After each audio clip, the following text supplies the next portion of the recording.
everybody, and welcome to the Super Bowl of Monroe County. We have Beallsville versus Monroe Central. Tremendous game brought to you by New Vision Video and News Channel 7. With me is Jeff Stevens. And Jeff, this is a tremendous game, always has been, but a lot more riding on this game than maybe in past years. Well, both teams still being alive for the playoffs. Somebody said a few weeks ago, we had a big crowd at one game I attended. This is what high school sports is all about. People have been here since 5:30. Some of them probably staying in the line for longer than that. A lot of excitement. People look forward to this game from one year to the next. It should be a great one. Now, you follow these two teams a lot. What kind of a game do you see here tonight? Do you see a high-scoring affair or a defensive battle? Well, I would believe that Beallsville would like to have the game high-scoring. They have the type of offense that can score at any time from anywhere on the field.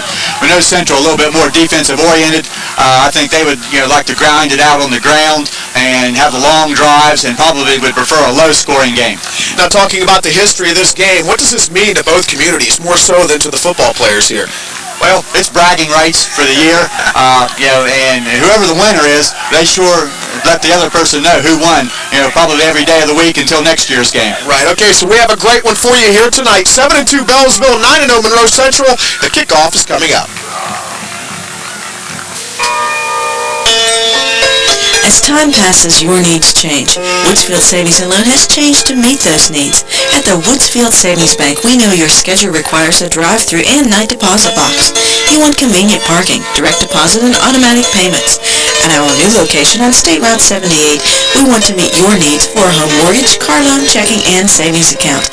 Our name and location have changed, but we're still here to serve our community and to help you to grow. The Woodsfield Savings Bank. A good football team works together, helping each other to do their best. A good insurance company works together too, showing you the best coverage for you and your family. A winning football team shares the glory. The running back needs those blockers to make that long run to the end zone.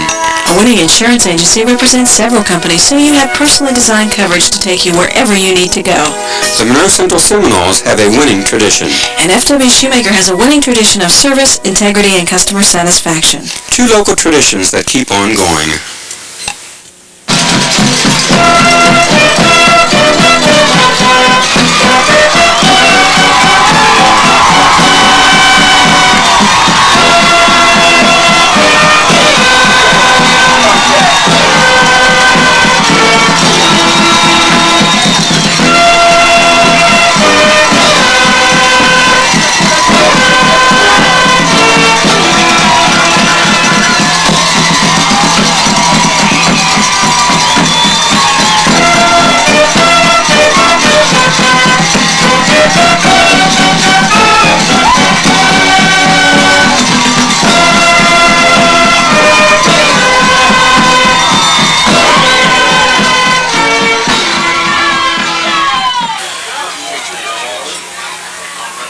Hi, everybody, and welcome to Blue Devil Stadium, and we have a great game for you here tonight. 7-2 Beallsville, 9-0 Monroe Central, and it really doesn't get any better than this, like we told you in the open. David Bloomquist here with my man Jeff, with the color commentating. Jeff, you mentioned earlier in the open, it really doesn't get any better than this, and there's a lot riding on this game here tonight. Well, it's unusual over the years for a lot not to be riding on this game. One team or the other has at stake an OVAC, Pioneer Valley Conference Championship, potential playoff berths, undefeated season. Two or three of those things is always on the line. It seems like every time when Week 10 rolls around. Now, one guy who you've seen a lot of this year, Eric Kramer, he comes into the game. He's, of course, Monroe's quarterback. 913 yards rushing, 777 yards passing. He can really do it all. And he's done a great job stepping in as a quarterback. He was ticketed to be the starting tailback this year, but other circumstances forced him to become the quarterback, and he has made great progress. And also, he'll be in the middle of everything, defensively and special teams. John Shoemaker, the tight end, his main target, of course, when he's not doing it, he has two capable backs to get the job done, and Will Weddle and Josh Jones. All those kids have done a great job this year, for not having a lot of experience, have stepped it up and really filled in well. Now for Beallsville, of course, the leader, Colby Street, 111 of 119 passing, 56%, 1,700 yards through the air, 9 touchdowns in the air, 6 on the ground. Not too many pure passers in the Valley better than this kid. Those are just staggering numbers for an opposing coach to look at. You know, at his height, about 6'2", 6'3", he stands back in the pocket, and he can really rifle the ball, and he has several receivers, and you know, he's going to put it up a lot tonight. Okay, well, we're going to see who comes out on top of this one. We're about ready to get underway, and we are. It's an onside kick by Colby Street. Monroe takes over at midfield. That's something that Beallsville has done a lot over the years and have done several times this year to try to catch people asleep. You know, good scouting by the Seminoles there, and you know, recovered right there in Monroe Central. Excellent field position. Fred Doherty recovers it in Monroe Central, takes over at midfield. So you really can't ask for any more than that. First and 10 Seminoles from the 50. I think that may have been John Shoemaker, Dave, who recovered that. John Shoemaker, my bad. They go to the ground right off the bat. Will Weddle gets the call, 3-year letterman for Jace Acosta. And to go back to that onside kick, you know, if it works to start the game, it's a great move. If it doesn't work and the Seminoles go down to score, a lot of second guessing. Tyson Dunphy on the Weddle gains 4, second down 6 for Monroe. Second down and 6 for the Noles.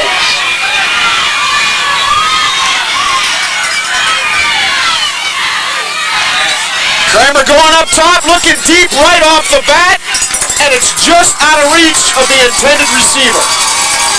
Let's real quick go over the Monroe Central offense. They'll use alternating split ends, number 85, Justin Friday, and number 88, Jesse Nippert. Tackles are number 72, Sam Hannis, and number 70, Tom Jones. Guards, number 66, Jamie Boer, number 77, Chris Demmerling. The center, number 74, Denny Knowlton. Tight end, number 44, John Shoemaker. With 33, Eric Kramer. 24, Rob Trigg. 21, Josh Jones. And 34, Will Weddle in the backfield. Third down and 6 for the Noles. Shotgun formation. Kramer takes the high snap, goes over the middle, and he has a receiver. Monroe Central has a first down inside the 30 of Beallsville. That's Justin Friday making the reception, a big third down catch. Here's Beallsville defense real quick. Number 9, Chris Stewart. Number 56, Eric Milhone are the defensive ends. Defensive tackle, 65, Michael Malott. And number 50, Tom Malott. 59, Vince Wallace, the middle guard. Linebackers, number 40, Adam Crum. And the 32, Tyson Dunphy. We'll get the secondary in a moment. From the Beallsville 30-yard line. Weddle and Jones in the backfield. Kramer under snap, and it looks like that might be encroachment by Beallsville. The secondary real quick, number 66, Steve Holliday. Number 1, Tyler Davis. Number 4, Colby Street. And number 20, Billy Bauer. That was off start against Monroe. So that'll put them back 5 yards, and they'll face first down and 15. 15 now for Monroe Central. And if you can't hear me, I'm sure you can hear the PA announcer, so we're going to get everything covered here tonight. It's going to seem like we're screaming to be heard right here standing next to each other, so I'm not sure what this is going to sound like over the air. As long as it looks good. First down and 15. Hand off Weddle, big hole, and Big Will rumbles for about 8 yards. Looks like Colby Street, one of the tacklers. You got the yardage of the penalty back. Number 34, Will Weddle, the ball carrier. Colby Street, among other Blue Devil defenders on the stop. They did gain 5 on that, so it's going to bring up second down 10. 5-yard gain, second down, and a short 10 for the Seminoles. Looks like the ball on about the 28-yard line.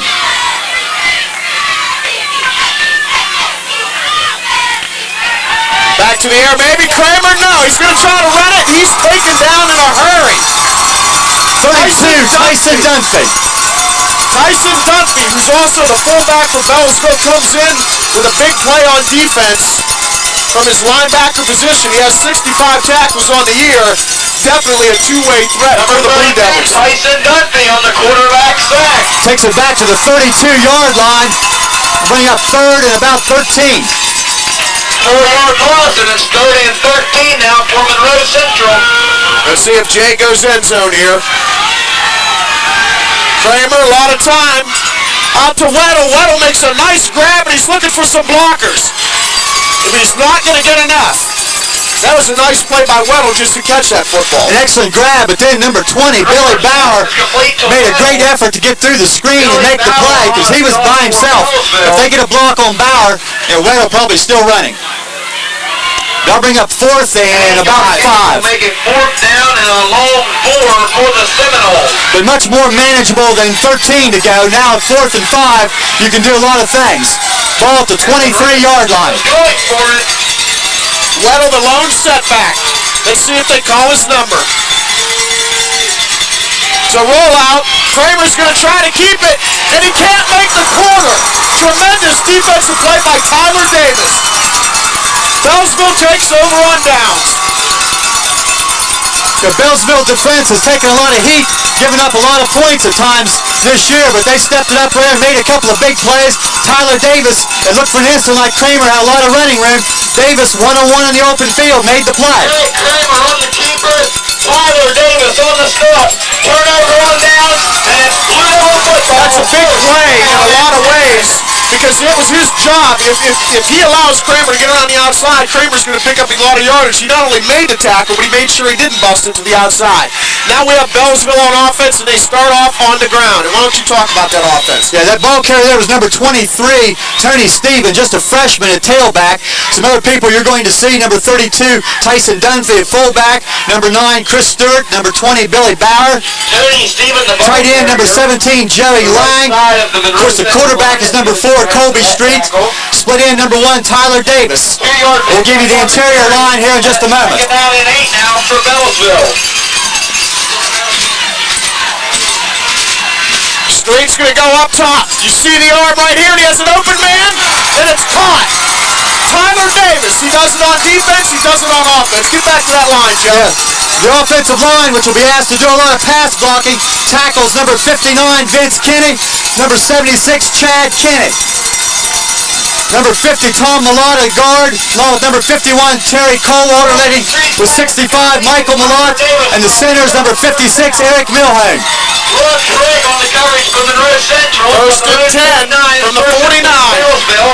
They're going to run the football, but some laundry is down. There's a flag on the play. We're going to get a motion penalty against the Blue Devils. The offense is the call. Real quick, defensively, Monroe Central, front 5 of defensive ends, 66, Jamie Boer, 44, John Shoemaker. Tackles are 77, Chris Dimmerling, and 72, Sam Hannis.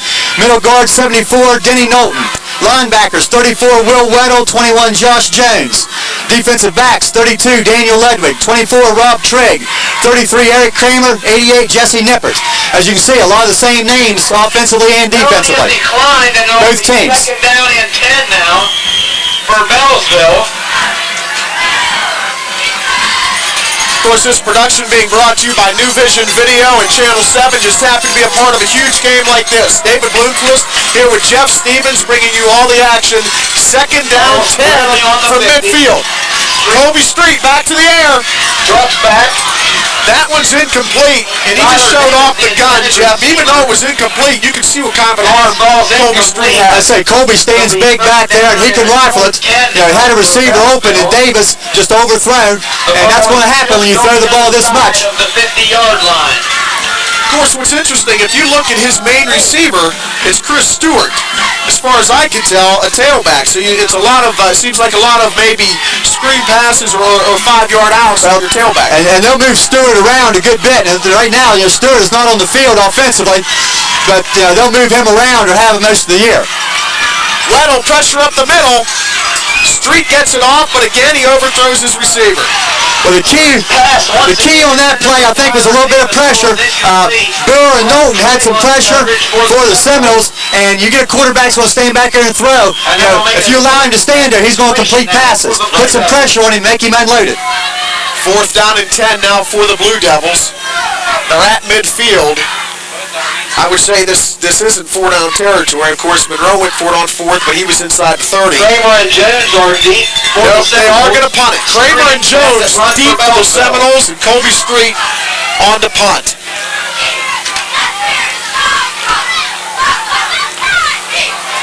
Off the side of his foot. Let's see if he gets a roll, and he does somewhat. That ball is going to be down at about the 21-yard line of Monroe. So the Seminoles starting back a little further this time. Of course, at the beginning of the game, they took over right at midfield, but the Beallsville defense comes up big. Now they're back even farther. That's a 29-yard punt, but a very friendly roll for the offense. And so, if the Beallsville defense can step it up again, if it becomes a battle of field position, both these punters, have been known to hit some good ones. Seminoles get their second crack on offense now.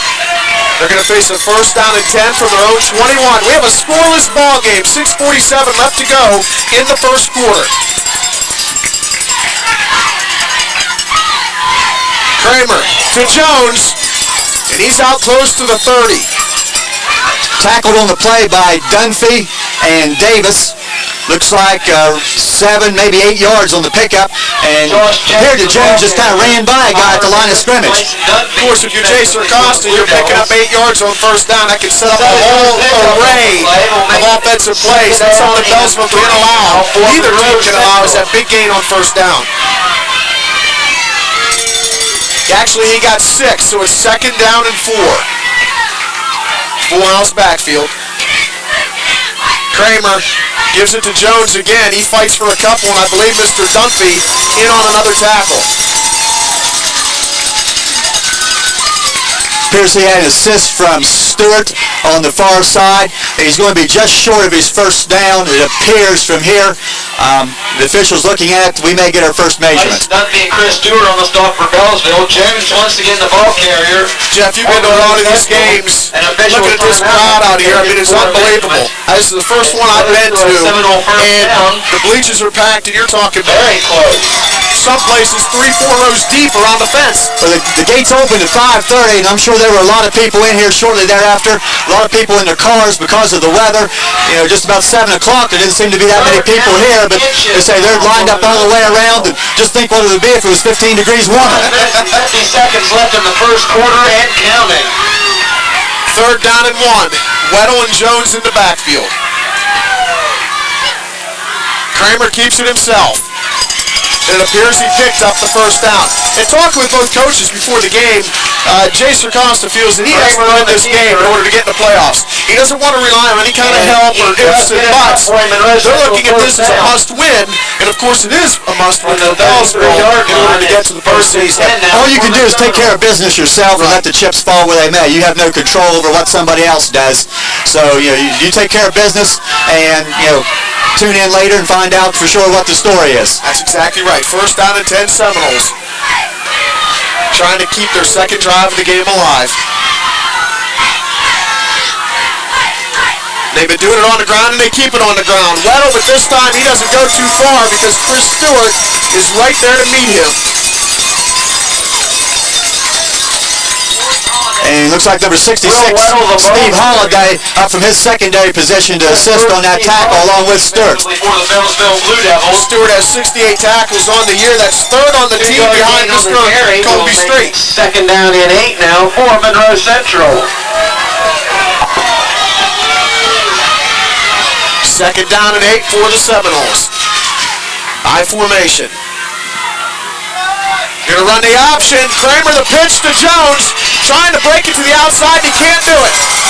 Tyson, Dunphy, and Street make the tackle, but the guy who turned that one back in is big number 66, Steve Holliday. He did the job in containment. Tyson, Dunphy, and Kobe Street on the stop for Beallsville. Well, right now, during the 10th week of the season, people have seen films and done a lot of scouting, so the scouting report probably is on the option, make Kramer pitch the ball. Third and 7 now for the Seminoles. He did a good job of just getting rid of that on one. their own 35-yard line. Third down and 8 now from the 35 of Monroe Central. Kramer in the shotgun. His main target, Shoemaker. Let's see if he goes to him here. Pass is up and overthrown. He was looking for Weddle out of the backfield. So Monroe Central faces a fourth down and 8 in their own territory, and I believe they're going to not go for it this time. They're going to bring on the punt. Will Weddle falls incomplete. It looked like Weddle had some running room on the far side, but that pass is a lot tougher to throw than what it looks from here. And just a little bit overthrown, timing a little bit off. So now Kramer gets to show off his leg. Colby Street and Tyler Davis Kramer back back in deep front. for the Blue Devils. Tyler Davis and Colby Street back to receive for the Blue Devils. Kramer gets off a nice punt. A lot of hang time, drive Street all the way back to the 20. Looking for some room, and he's not going to find it. Shoemaker there to say hello to Mr. Street. So Beallsville takes over at their own 25. Is received and returned. 45-yard punt, 5-yard John return. Shoemaker on the stop. I'd say to battle the quarterbacks, Monroe won that punt contest. Hands down. And from the 25-yard line, it is Blue Devil football, 1st and 10. So now Beallsville gets their second chance on offense with 3:27 left in the first quarter. Street under center, and he's going up top right off the bat. Under pressure, rolling out. He's going down. We'll see what the call is. Looks like Sam Hanus had a hold of him, and he was marked down, and he tried to unload the ball, but the play was dead.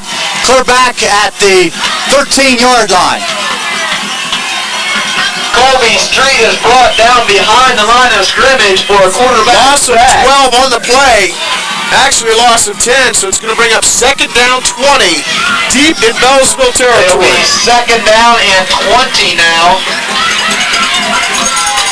for the Blue Devils.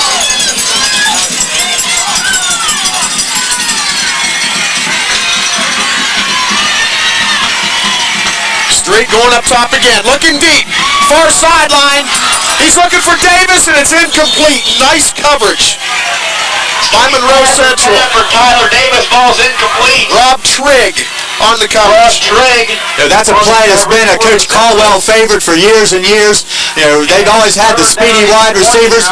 Just drop back, throw it as far as you can, let the wide receiver adjust. But as you said, Rob Trigg in pretty good position there, and Davis really did not stand a chance to catch the ball. Beallsville 0. By Union Local Jets 0. That's in the first quarter.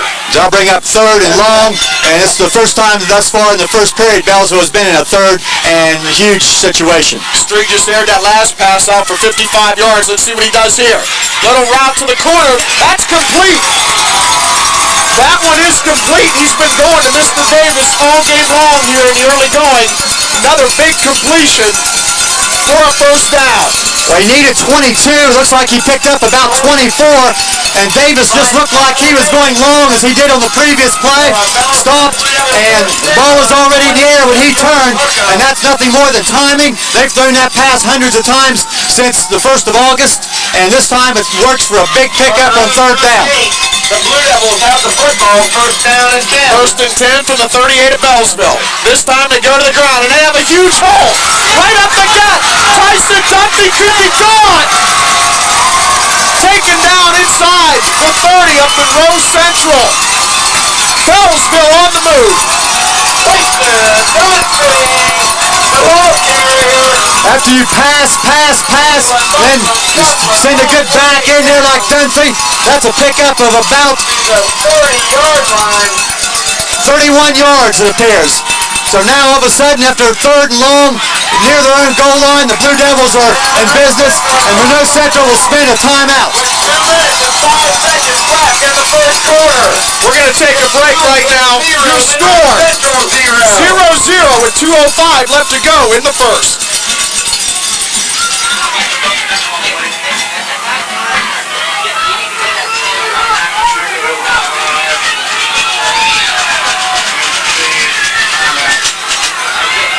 You've known that Woodsfield Ashland sells 100% pure gasoline, diesel fuel, and kerosene. And you know about the 27 flavors of Kirk's ice cream, and that you could call ahead to order great pizza to eat before or after the game. And last year we told you about those fabulous hamburgers cooked in just 45 seconds and about southern shaved ice in lots of flavors. But now they serve french fries, onion rings, cheese sticks, pizza by the slice, and lots more in a hot air oven. No deep frying. It tastes so good, don't tell the kids it's healthy. Hungry? Call Ashland. They're open till 11:30 Monday through Saturday till 10 on Sunday. Welcome back, everybody. 2:05 left to go in the first quarter. Scoreless game, but the Blue Devils are on the move. They're in Monroe Central territory. First and 10. Monroe Central 31. Tyson Dunphy, the lone setback. The fake goes to him. Colby Street completes the pass outside to Joey Lang. Pickup of about 7. That's the tight end, Lang. Has not caught a lot of balls this year in comparison to a couple other people, but a very dangerous receiver. Just stepped off the line and about a 6-yard pickup on first down. Street pass is complete to Joey Lang. 6-yard gain on the play, and it's second down and 4 now for the Blue Devils. Dunphy, the lone setback again. Straight this time gives it to him, and he rumbles forward for about 2 yards. Blue Devils trying to dent the scoreboard. The first team to do so in this game. 0-0. Still in the first quarter. They'll bring up third down and short. Looks like 2 yards to go. Blue Devils probably need another first down. And then you're talking about potential field goal. And again, that's Colby Street, the potential field goal kicker. Inside to the Monroe Central 25. Straight on a keeper. He picks up a first down, so the Blue Devils are still on the move.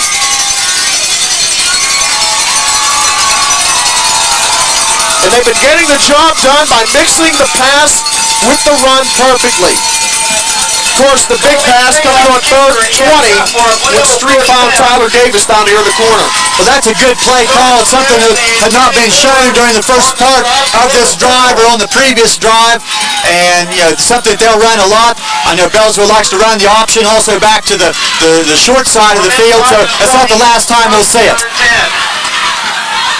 This time, Street fires incomplete. I think we lost the corner of the picture there because of the side of the press box there, but Tyler Davis was the intended receiver. And under a minute to go in the first quarter. We're cramped up here in this press box, but I'll tell you what, I don't think I'd rather be anywhere else tonight because this is one heck of an atmosphere for a high school football game. Second down 10 for the Blue Devils. They're at the 18-yard line of Monroe Central. Straight back to the air, looking for the corner. He finds his man Davis again. Number 32, Daniel Ledwig up and made the tackle. It's short of the first down, but it's going to bring up third and very short. But again, you probably had a good look at that. The fact that the ball was in the air before Davis ever turned. For a 7-yard gain, and it's third down and 3 now for Beallsville. Daniel Ledwig on the stop for the Seminoles. What do you think they'll do here, Jeff? Dunphy, straight on a keeper, or end zone? I think they're going to call a timeout here, Dave. Hey, good guess. Maybe it'll be the end of the first quarter, Dave, and we'll think about it. That's right. Hey, we're going to take another break. That's the end of one. We have a 0-0 game in Beallsville. Traveling hundreds of miles for physical, occupational, or speech therapy can be emotionally and physically draining and very costly. That's why Woodsfield Nursing and Rehabilitation Center now offers outpatient and inpatient therapy for all ages. Sports injuries may occur in any sport, and our licensed therapists are here 5 days a week. Occupational therapy is available to the elderly and to victims of work and auto accidents or trauma. Therapists work with a variety of ages and circumstances. If you or someone you love need help, call today. Hey everybody, welcome back to Blue Devil Stadium. 0-0 game as we begin the second quarter. Beallsville driving. They could be the first one to put some points up on the board. They face a third down and 3 deep in Monroe Central territory. Tyson Dunphy, the lone setback, Street under center. He's going to the sideline. He completes the pass. Beallsville has a first down. Billy Bauer on the reception for the Blue Devils. Let's see if they move the sticks once again. Street pass is complete to Billy Bauer. Might bring on a measurement. We have to wait and see.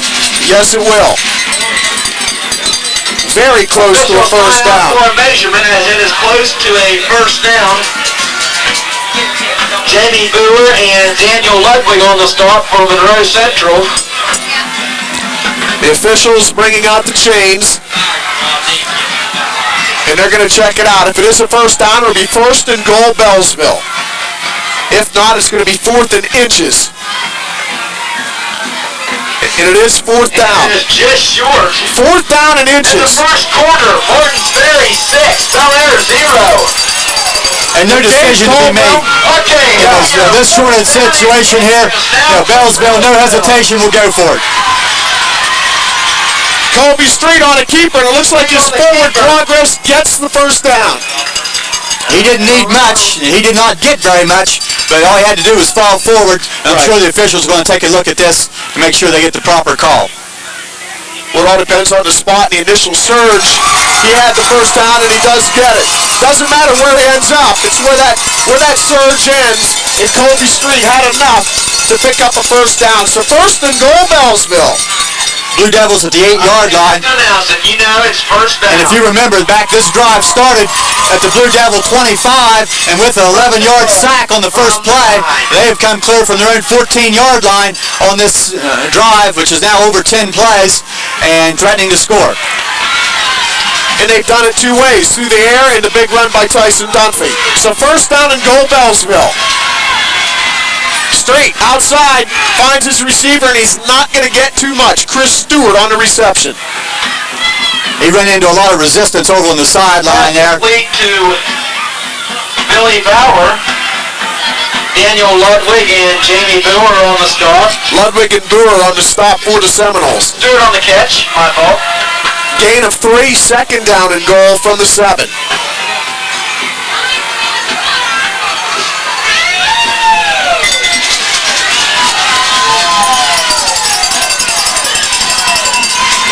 Dunphy and Stewart in the backfield. Street rolling out. He has a lot of room. Shoemaker out there and makes the play on Street. Great play by linebacker John Shoemaker. Leads the team with 94 tackles, and that's why right there, in the right place, right time. With the quarterback sack on Kobe Street. And you have to stop and remind yourself that that's just a sophomore out there who's been learning as he goes, and he has accepted a lot of responsibility that Coach Acosta has put on him, and none bigger than the play he made right there for about an 8-yard loss back to the 15-yard line. Football update. Third down and 14. Third and 14. Actually, it's third and goal. They've got to get it into the end zone. Street back. Looking for the corner. Touchdown, Beallsville. Billy Bauer. Corner of the end zone. You better believe it. Blue Devils on the board. Touchdown. We've got toilet paper, all kinds of things flying around here at Blue Devil Stadium. So the Blue Devils find pay dirt thanks to the arm of Kobe Street and the catching of Billy Bauer. 6-0 Beallsville.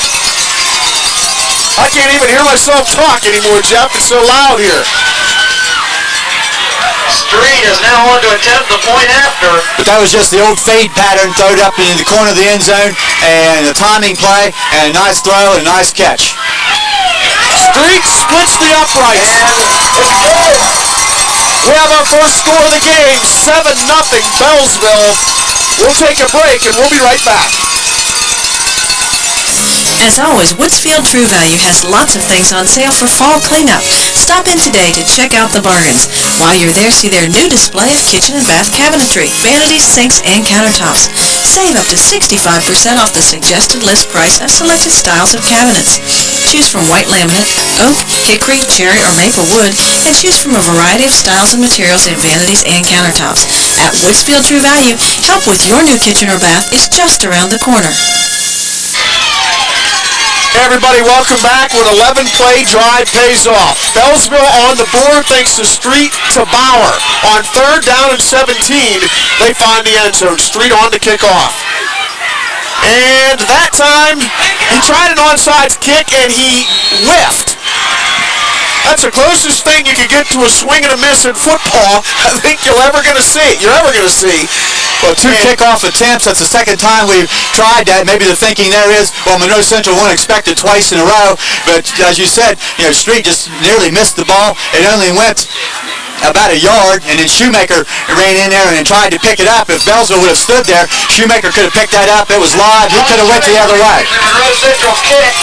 That's the thing. If you're going to do a play like that, you got to make sure you kick the football. Fundamentals. First down and 10. Monroe to the air. Kramer. Incomplete out in the flat. Number 88, Nippert, the intended receiver, appeared that he stumbled coming off the line. The timing just was not there, and you can see the difference in the timing so far this evening, the amount of time that Beallsville spends on their passing game and the timing plays, as opposed to Monroe Central spending much less, and the timing is just not there. Second down, 10 Monroe. Kramer in the shotgun. 5 wide. I think he's going to throw. Kramer, he takes it himself. He's trying to bust it up the gut, but he can't do it. Colby Street, one of the Blue Devils there to say hello. What's a good idea, spread everybody out, 5 wide receivers, get the defensive backs and linebackers out there with those people. Kramer run the draw, and, short pickup. On the stop for Beallsville.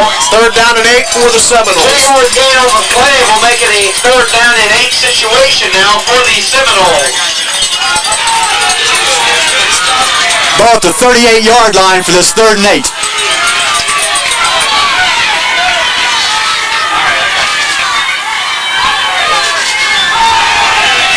Kramer looking deep over the middle, and he overthrows Shoemaker.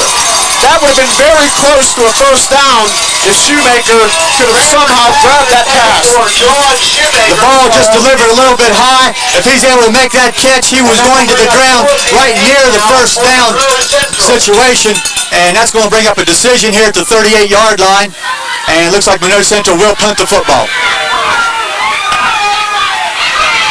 Kramer is on the punt for the Seminoles. Colby Street dropping back for Beallsville. This time, he drills it, and the ball goes into the end zone. So Beallsville will take over on their own 20-yard line, leading this game 7-0. As I look over to the far side there, I can tell from Coach Sarcosta's reaction that that's not what he wanted. He wanted the ball angled toward the side, and Kramer may have tried to do that, and just the ball not hit the foot correctly, and it went down the middle and was in the end zone. So really only an 18-yard net by Monroe Central. Beallsville ball on their own 20-yard line after the touchback. See if the Blue Devils go back to the air. Nope, they're going to go to Tyson Dunphy, and why not? The way he's running, tackled by Shoemaker, but I think Dunphy actually tripped over him. Nice run by Tyson. Dunphy, the ball carrier. Shoemaker on the stop for Monroe Central. As you pointed out earlier, Dave, there's a big gain on first down. Now, especially a passing team, 2nd and 2. You're not sure what's going to happen here. Will they run? Will they pass? Puts a lot of pressure on the defense. Every coach will tell you a good running attack relies on a good passing attack and vice versa. That time Street keeps it, and he picks up another first down. About 3 yards on the quarterback sneak. Street on the keeper. Nothing fancy. Effective first down, Beallsville. Street has enough for the Blue Devil first down. As it's first and David Lindquist through with Jeff Stevens, bringing you the play-by-play in color. New Vision Video and News Channel 7 hooking up to bring you this Super Bowl of Monroe County. Beallsville and Monroe Central. 7-0 Beallsville in the first half. 7:33 to go before halftime. Street rush to the air is picked off. Oh! Kramer had it, and then Will Weddle came in, and the ball hit his helmet and popped out. Street pass was nearly intercepted by Eric Kramer. Nothing you can do as a defender there. Kramer had the play, made some pressure, made Street unload the ball a little bit quick. But Weddle is a good linebacker. Will just going toward the ball, and unfortunately when Kramer came down, he ran into Weddle, incomplete pass. I'd rather see that happen as a coach than to have two guys stare at each other thinking the other one's going to make the play, and then nobody makes it and the receiver catches. Exactly. The guy makes the catch and then runs afterwards, and then you're in a real spot. 2nd down 10. Chris Stewart in the backfield along with Dunphy. Street over the middle. Complete pass. Tyler Davis moved the sticks again. Beallsville's hot. Well, I said this before, and I'll say it again. If Colby Street stands back there like that, he'll pick any defense apart. I don't care what level you're playing at. Talking to the Beallsville coaches, they felt that if And it's if first and both 10 lines now played for the even, Blue Devils from their it would be to their own advantage. 47. Meaning, they don't have to literally beat Monroe Central at the line of scrimmage, but just play it even. They think they would have the advantage. And so far, with street throwing ropes like that, they're right. Dunphy now up the middle. Tyson Dunphy. First down, Beallsville. I don't think Monroe Central has any idea what's coming at them next. You sit there and you're thinking pass, they hit you with Dunphy. You think run, street hurts you. But right now, Beallsville's winning the war along that line of the scrimmage. 59, Vince Wallace. 76, Chad Kinney. 50, Tom Malott. 56, Eric Milhone, along with Terry Cole and Michael Malott alternating in there, are winning the battle in the first half. First and 10 from the Monroe 41. Street going down the sidelines. It's underthrown. It's picked off. Picked off. Number 32, Daniel Ledwig. What a play that was. Intercepted by Daniel Ludwig. Monroe Central needed a momentum breaker, and that was huge in every sense of the word. Yardage definitely an advantage of Beallsville, and I'm not sure that Ledwig knew the ball was coming until it was there, much as the receivers for Beallsville, but he made the play, and that stops that Beallsville drive, and now Monroe Central needs to get something going offensively. Most of the time, an underthrown pass works out for the offensive team for the better because the receiver adjusts before the D-back, but that time, Ludwig made a great play. Kramer to the air. Incomplete. Monroe Central cannot get the passing game going here early. Kramer's pass intended for Justin Friday falls in. One thing about Monroe Central, Jeff, is that I saw them Second down and 10 against now River. for the Seminoles. They fell behind 14-0, had a lot of character, heart, came back and won that game. So a lot of teams who fall behind in big games like this might get frazzled and fall apart, but I think that's something that Jason Costin team, Monroe Central team, that won't happen to. They know how to come back. Well, they were there very early this year with having to drive the length of the field in their opener against Magnolia, so some of the inexperienced kids grew up in a hurry on that night, along with the River game, as you mentioned. Second down 10. Kramer under pressure. He's going to tuck it and run. He needs a block from Shoemaker. He gets it and he brings it out to the 38-yard line, and that's a first down. For Billy Bauer and Tyler Davis making a tackle for Beallsville. It's always nice to get a first down if you're the offense after intercepting a pass. See, Shoemaker had a choice of two people to block there and went back and got the man closest to Kramer, enabling him to get his first down out to the 37-yard line. And maybe Monroe Central can get something going and get on the board before halftime. Just under 6 minutes left to go in the first half. 7-0 Beallsville. Monroe Central on first down. They give it to Weddle. And he doesn't go very far. Dunphy and Holiday up to make the play. A short pickup, only 2 yards. Will Weddle, the ball carrier. Steve Holiday, second on the team with 71 tackles for Beallsville. from his monster position. 2-yard pickup, second down and 8. Now for Monroe Central. Weddle and Jones in the backfield.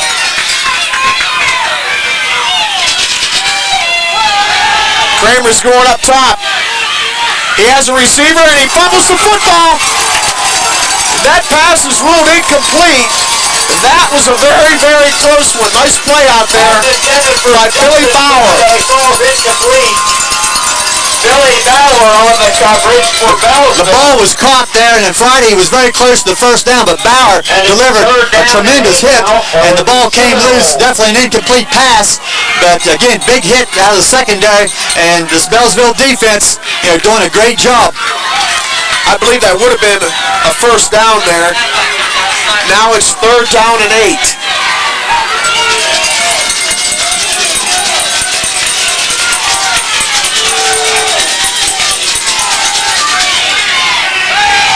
Kramer looking over the middle, overshoots Weddle. Weddle had a step on the defender. If they connect there, there's a lot of green grass out there for Weddle to roam on. a couple plays so far this evening. I'm sure you'll see the Seminoles come back at later because people have been open but just have not been able to make connection. Again, Weddle had running room if he'd been able to make that catch, but the ball just overthrown. Monroe Central will be forced to punt the ball from their own 40-yard line. Street or deep for the Blue Devils. Davison Street deep for the Blue Devils. For the Seminoles. Kramer on the punt. Last time he unloaded what, a 48-yarder? And he gets off another beauty. This is going to be Street from his own 20-yard line. Looking for some blocks. He gets a couple. He brings it out to the 34. Number 74, Denny Knowlton, down on punt coverage, but Kobe Street on the return, tripped up by 14 yards on the return by Street of that 40-yard punt. So from the 34-yard line, pretty good field position for the Blue Devils. 4:41 left to go first half. 7-0 Beallsville here at Blue Devil Stadium. Both teams needing wins to keep their playoff hopes alive in this, what is one of the two biggest rivalries in the whole Ohio Valley, right up there with Martins Ferry and Bel Air. First down 10 Beallsville. Street up top. He's going deep. Yeah! Is it caught? No! Ruled out of bounds. Tyler Davis was there. He catches it at the 25-yard line of Monroe, but he was out of bounds. Straight pass to Davis was complete. A nice play fake by Street. You know, as they faked the delay to the tailback, just threw it out as far as he can. As you just mentioned a few moments ago, that receiver can adjust to a ball that's a little bit underthrown. The receiver did that and made the catch, and a tremendous effort it was, but unfortunately for Beallsville, you know, ruled out of bounds. Second down 10 now from the 34 of Beallsville.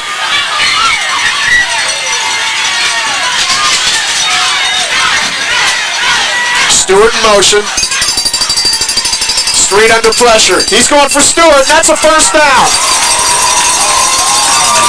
Colby Street to Stewart. Gain of 12, and they're going to move the markers again. Stewart in motion is down the field to about 12-yard curl and posted up there and waited for the ball, and Street delivered it right on the money, and another first down, ball just across the 45, still in Beallsville territory. And, you know, it's not that Monroe Central isn't covering these receivers. It's just that the ball's getting there so quick. They're right behind, they're 2 steps, 1 step behind the receiver, but that ball should have a stewardess aboard it. I mean, that thing is moving. Now they go back to the ground, and this time Monroe Central's ready. Dunphy gets one, if that. I think that's the first time on first down that Monroe has held Beallsville to under 6 yards. If not the first time, it's been very, very few times. Will Weddle and Chris Demmerling on the stop for Monroe Central as there's an injured Seminole on the field. I think that's Shoemaker. I'm not sure. Okay, everybody tells me it's not Shoemaker. How about if we go with Denny Knowlton? Appears to be number 74, Knowlton. I didn't get any boos or hisses from the crowd, so I think that's what it is. No, really, I appreciate the help, tell you the truth. There's always somebody around Dave to point out when there's a mistake Hey, made. that's fine. I make many of them, believe me. Can you feel your fingers, Jeff? I'm not too bad. Not too bad at the moment. You like to see that big number 74 getting up off the field at least. You don't like to see him limping. Hopefully, he'll be okay. To get off the field. With 10 seconds left in the half, Union Lakewood just put another one in, and my Jets are up 12-0. Second down and 9 now. Beallsville will be facing from about midfield, from the 47-yard line. 3:52 Still a lot of time left at Beallsville, still with timeouts remaining. 7-0 lead. Going back to the air, backside pressure, Street puts it up, wide open, and there comes a flag. There comes a flag. I don't know how Billy Bauer got that wide open, but he got behind the coverage, and there's a case, underthrown football. The receiver has to wait on it, the defensive back can't see it, and he runs right into the receiver. Even though the flags are down at the 20-yard line, you will remember that's coming back to the line of scrimmage, 15 yards against the defense from the line of scrimmage. So That'll put the ball into Monroe Central territory at about the 40-yard line. It's a 15-yard penalty as opposed to the 35 yards on the throw. And Jeff, if you're low on toilet paper, there's plenty of it being thrown around these stands. I keep seeing Charmin flying past everybody's heads down If here. anybody went up to the convenient uptown here now, I'd say they're probably sold out. I would think so. First down and 10, Beallsville in Seminole territory, leading 7-zip. They go on the ground to Dunphy, and he picks up about 4. Looks like Weddle, Shoemaker, and Tom Jones on the stop. But again, 4 yards, not a bad pickup on first down, puts it to the 35-yard line. And second and about 6 or 7, anything can go for Beallsville. Like you said earlier, Beallsville's line is doing a good job. Monroe has some talent on that defensive line. Among them, Jamie Brewer leads them with 8.5 sacks. They haven't been able to get the streak yet. Stewart in motion. Street's looking for him out in the flat, and he finds him. Stewart muscles his way close to another first down. Real close. You like to see a receiver do that. He just lowered the head and went straight ahead. Now, he knew where he had to get for the first down, and Stewart's not a real big kid, but he put the shoulder down, and he earned that first down. Now, it looks like they will put him down just shy of the first down, but, third and about a yard or a little less than 1. The ball is on the Monroe Central 19. Third down, 1. They go to the big guy, Dunphy, right up the gut. His second effort gets Beallsville a first down. He runs hard, Jeff.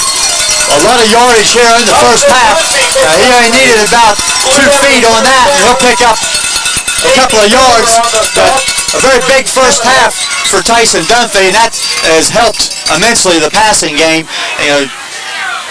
Dunphy already was 62 yards in the first half, and when you have a running threat, that just makes Street and his receivers that much more dangerous. You're exactly right. First down and 10. Street going up top. Nice protection over the middle and broken up. Josh Jones gets the hand on the football, so it brings up second down and 10. Street's pass intended for Jay Lang falls incomplete. And it'll be second and 10 now. Minute 47 left to go in the first half. 7-0 Beallsville looking to add to their lead. Josh Jones, another sophomore on that Monroe Central defense, dropping back in his pass coverage area, and the ball hit him, right in the hands. Appeared, but tough to make the play.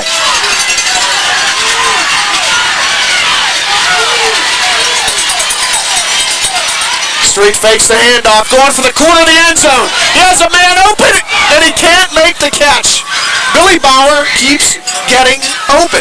He's the Jerry Rice of Beallsville football. Ball's incomplete.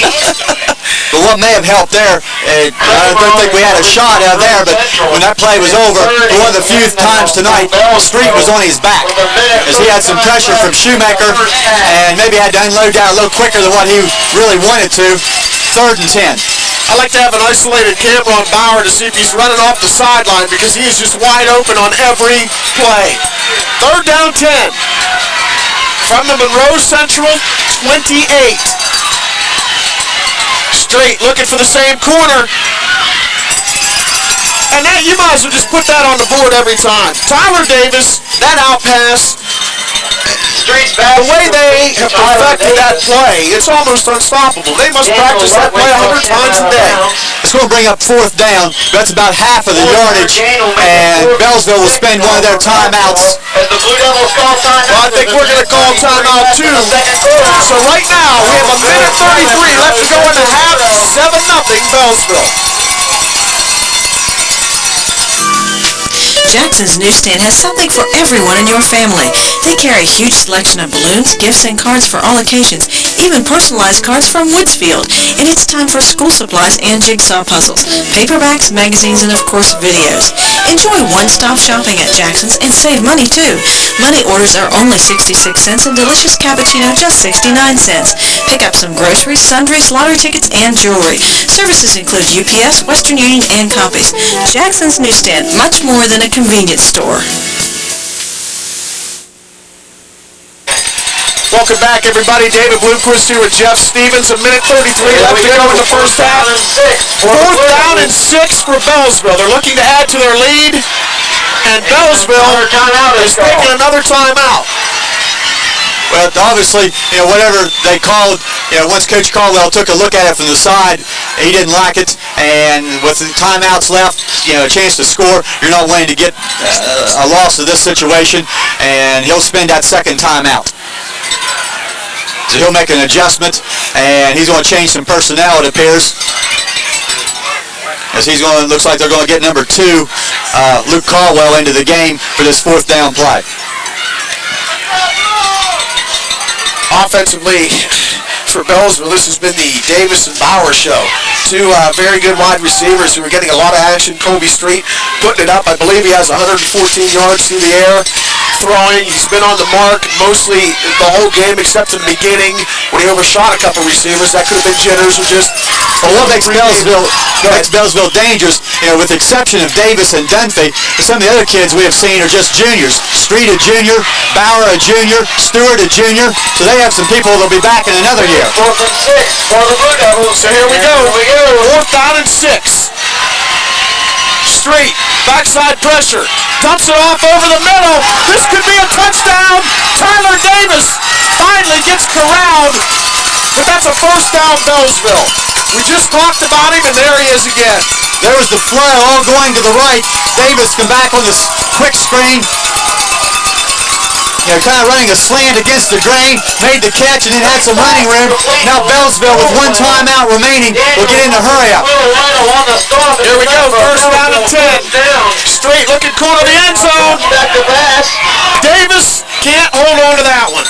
Well, Davis, once again, the intended receiver, as he turned back, lost his footing, and he was on the ground, and if he would have caught that one, I think we really would have had a news story. And from the 12, Monroe Central's defense really has answered the call in the first half. They've bent, but they haven't broken except for once. Beallsville's driven the ball before. Now, right here is really a gut check because they don't want to go into the half without, trailing by 2 touchdowns. Minute 10 left to go in the first half. Second down 10 for Beallsville. Street, corner of the end zone is caught inside the 5. Chris Stewart makes the grab, and Beallsville is knocking on the door, and will Monroe let them in? That's the question. I think we lost that one there again with the corner, the post right here in the middle of the press box, but that was Stewart, and out of bounds on this near side. They'll bring the chains across the field for measurement, and from our vantage point here, I don't think we're going to have a very good shot of it. I'm sure the crowd will let you know.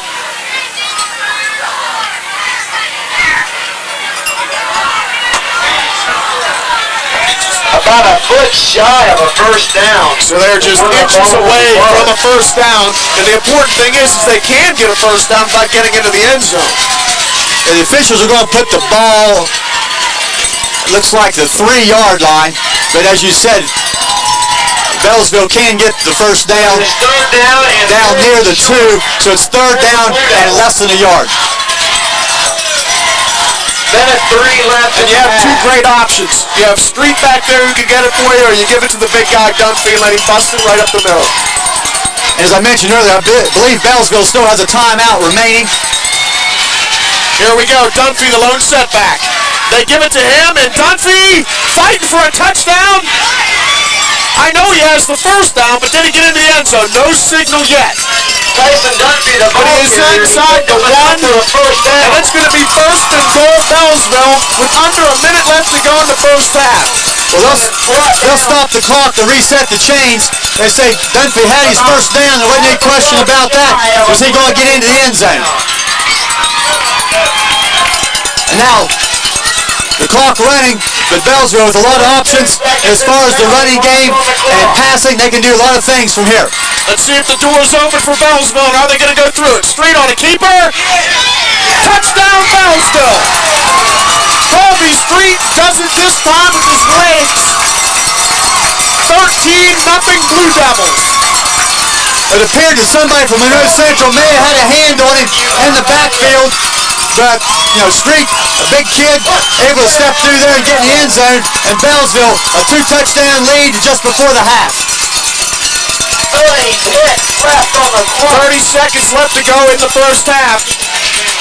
Beallsville coming off the extra point. This will put them up 14-0 over a silent Monroe Central crowd.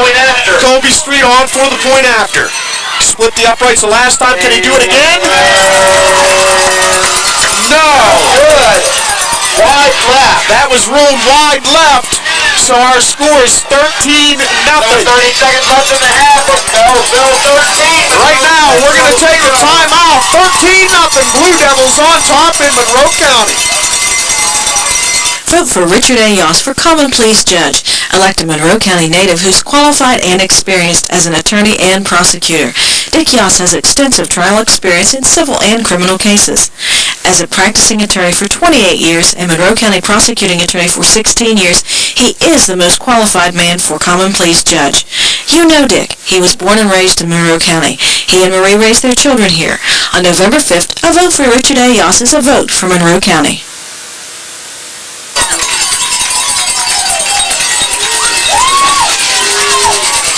Hey everybody, welcome back. 30 seconds left to go in the first half. A first half that's been all Beallsville. They lead 13-0. Colby Street threw for the first touchdown. He just ran in the second one. And Monroe Central just probably, Jeff, looking to get into that locker room, down 13-0, regroup, and look forward to the second half. Well, we've seen a couple onside kick tries by Beallsville, but with 30 seconds left in the half, I seriously doubt it.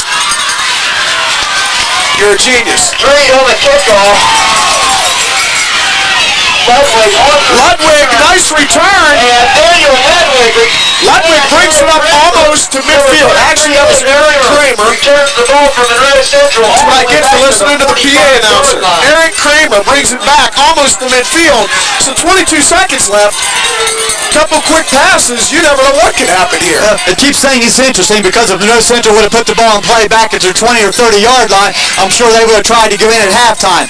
Now, possibility that Coach Acosta may choose to send the ball downfield and try to get something. That's what he's going to do. Kramer in the shotgun. Four wideouts. Four receivers. Kramer might tuck and go, and he's going to. And he picks up a first down, and he's out of bounds in Beallsville territory down to the 42. He picked up the first down and stepped away from a couple people, but used up a lot of the time, and that's not going to leave him much right here, even though he is on the 42-yard line. Just 10 seconds left to go. 10 seconds left in the half. So you realistically have two shots at the end zone here. Kramer will make it first and 10 Monroe Central from the Beallsville 43. Time to see Kramer's arm because he's going to be airing it out here.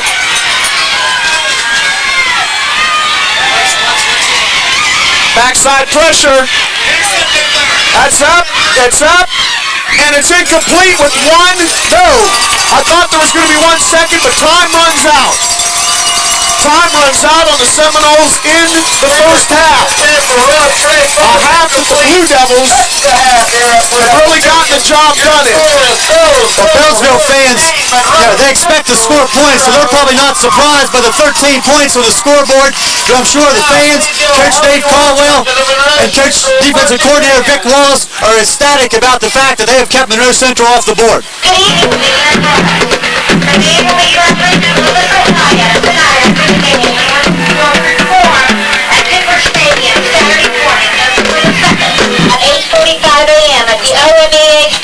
Competition.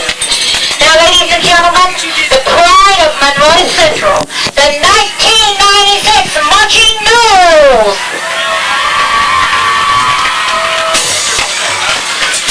everybody, we're at halftime here at Blue Devil Stadium. Right now, you're going to listen to the Monroe Central Marching Band.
The great thing in this world is not so much where we are, but in which direction we are going. On November 5th, vote to continue the direction in which Monroe County law enforcement is going by re-electing Fred Sirianni. Support continued education and training for our deputies and sheriff. Support new communication systems used to serve and protect. Support efforts to improve the conditions and environment at the jail. Sheriff Sirianni's goal was and still is to become the most effective and professional law enforcement agency in Southeast Ohio. Re-elect Fred Sirianni, Monroe County Sheriff. Dave, back for the third quarter. Monroe Central going to have to go on defense. And yardage is a big advantage to Beallsville. 194 total yards to 74 for Monroe Central, including 13 of 23 passing by Street for 136 yards. 13 first downs for Beallsville, just 4 for Monroe Central. And here he turns. Here we go. Beallsville has the football, and they're going to bring it out to maybe the 20, and then maybe not. Tyler Davis on the return. Eric Kramer on special teams coverage on the kickoff. As we mentioned, coming in, both quarterbacks, we'll see a lot of them offensively, defensively, and special teams. David Bloomquist here with Jeff Stevens, bringing you all the action from Blue Devil Stadium. 13-0, Beallsville on top, and we want to thank New Vision Video also for making this possible on News Channel 7. The Super Bowl, Monroe County. Street under center. Now for the Blue Devils. And right off the bat, he's going to the air. And he has his man Chris Stewart for a gain of about 9. And of course, the Beallsville faithful and coaches are hoping that the second half is the same as the first, and Monroe Central and company hoping it's just the total opposite of what happened in the first. And Beallsville has showed enough of a running attack to work the clock and hang on to the ball, as the passing game will be complemented by that running game. And if they go down the score and score here on this opening possession of the third quarter, that puts Monroe Central in a real bad situation. Here we go to the air. Street. Oh, and that one's almost picked off. Great defensive play by Monroe Central. They finally get a good break on the ball.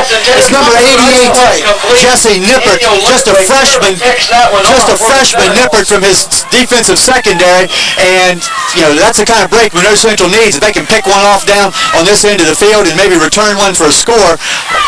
But, it wasn't to be. Incomplete. Third down, Beallsville. Well, we talked about it earlier. If there's one team with enough character and talent to do it, it's Monroe Central, because you can never count them out of a football game. Third down and 4 now for Beallsville. Let's see if that Seminole defense can hold. Street. That one's almost picked off again, and Street's going to have to punt this one. It's going to be 4th down and 4 for Beallsville. Tyler Davis falls in. 2 receivers, Davis and Stewart, but 3 defenders, and Nippert, Ludwig, and Trigg. Trigg had a hand on it, but it was very low. But it's a 3 plays and out series for the Seminole defense. As you said, Street will punt, and Jones and Kramer back at their own 45-yard line.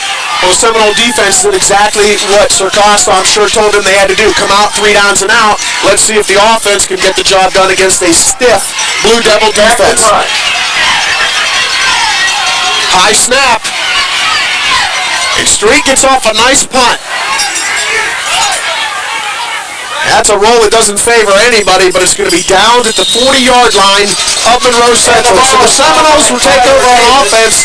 And Jeff, after watching them on offense in the first half, what do they need to do here in the second half in order to get on the scoreboard? Well, I think they need to hit some passes. They had a couple receivers open, just overthrown. Kramer just 2 of 10 passing in the first half. I think they need to hit a few passes in order to open things up in the backfield for Kramer, for Weddle, and for Jones. Full house backfield. 1st down and 10 Monroe. They take it on the ground. Jones with the carry, and he's not going to pick up too much. Josh Jones, the ball carrier. Tommy Malott on the tackle. Big number 50, Tom Malott, made the play after the short gain. Beallsville defense has really did a good job containing Eric Kramer, a guy who can hurt you running or throwing the football. I believe first half, Kramer only 24 yards rushing and also 27 yards passing. And he came in almost with 1,000 yards rushing, so they've definitely done the job on him. Second down 8. Will Weddle right up the gut. And Weddle picks up about 4. And it's going to bring up Will third down and short. carrier tripped up by Tyson Dunphy. Looked like Dunphy was able to get a hand out after he was blocked and tripped Weddle. He was able to stumble forward for a couple more yards. That'll bring up third down and 2.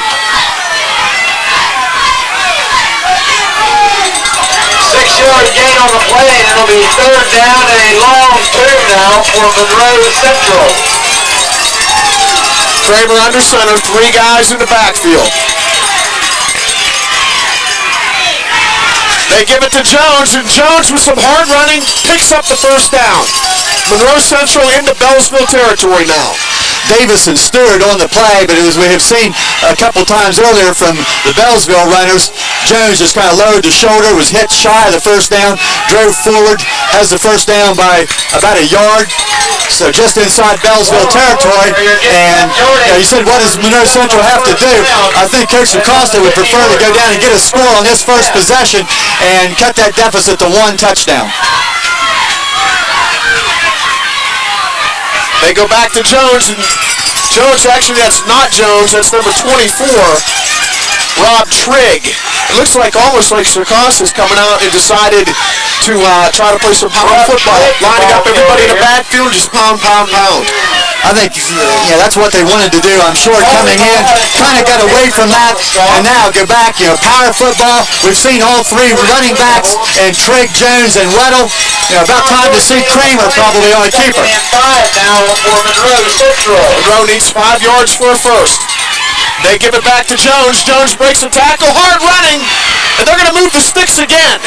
Some great running there by Josh Jones, picks up a first down for the Seminoles. It looked like Stewart came down from his defensive end position unblocked, but he was no match for the tackle as Jones just ran right through him, made the play. First down now, Monroe Central at the Beallsville 37-yard line. The Seminole first down from the Beallsville 28. It's first and 10. So it's first down and 10 from the 38 of Beallsville. 13-0 Blue Devils on top in the second half. They go to Jones, and Jones has some room. He's finally hauled down by Tyler Davis, but not before he picks up 7 or 8 yards. Once again, the ball carrier. Monroe coming out like they're on a mission. It seems like they're hitting the hole harder, exploding off the ball harder, and just all together doing everything much better than they did in the first half. It would appear that was the focus of the halftime discussion as far as asserting themselves, and really the opportunity was not there during the first half to see if that was the case, but looks like the Seminoles are going to try to prove that. For the Seminoles. Second down 2, they're keeping it on the ground. This time it's Will Weddle. Weddle picks up a first down and plenty more. Hauled down at the 21-yard line. So the Seminole offense comes out in the second half seemingly on a mission. They haven't tried to throw the ball one time. They're just pounding the ball right up the gut, and it's getting the job done. Of course, Weddle came in with 220 yards rushing, but he's been hurt most of the year. So Costa told me that he's as close to being 100% tonight as he has been all season. He was injured the 3rd week, and just the last couple of weeks is the first he's played in the offense. This time, Jones goes nowhere.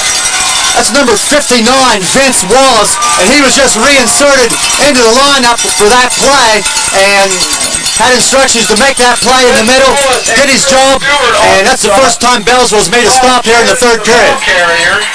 Looks like no gain. No gain on the play. Maybe loss of a half a yard. And 10 now for the Seminoles. Seminoles trying to get on the scoreboard. They trail 13-0. 6:55 left to go in the 3rd quarter. Full house backfield. Kramer has yet to throw on this drive, and he's not going to do it again. They give it to Jones.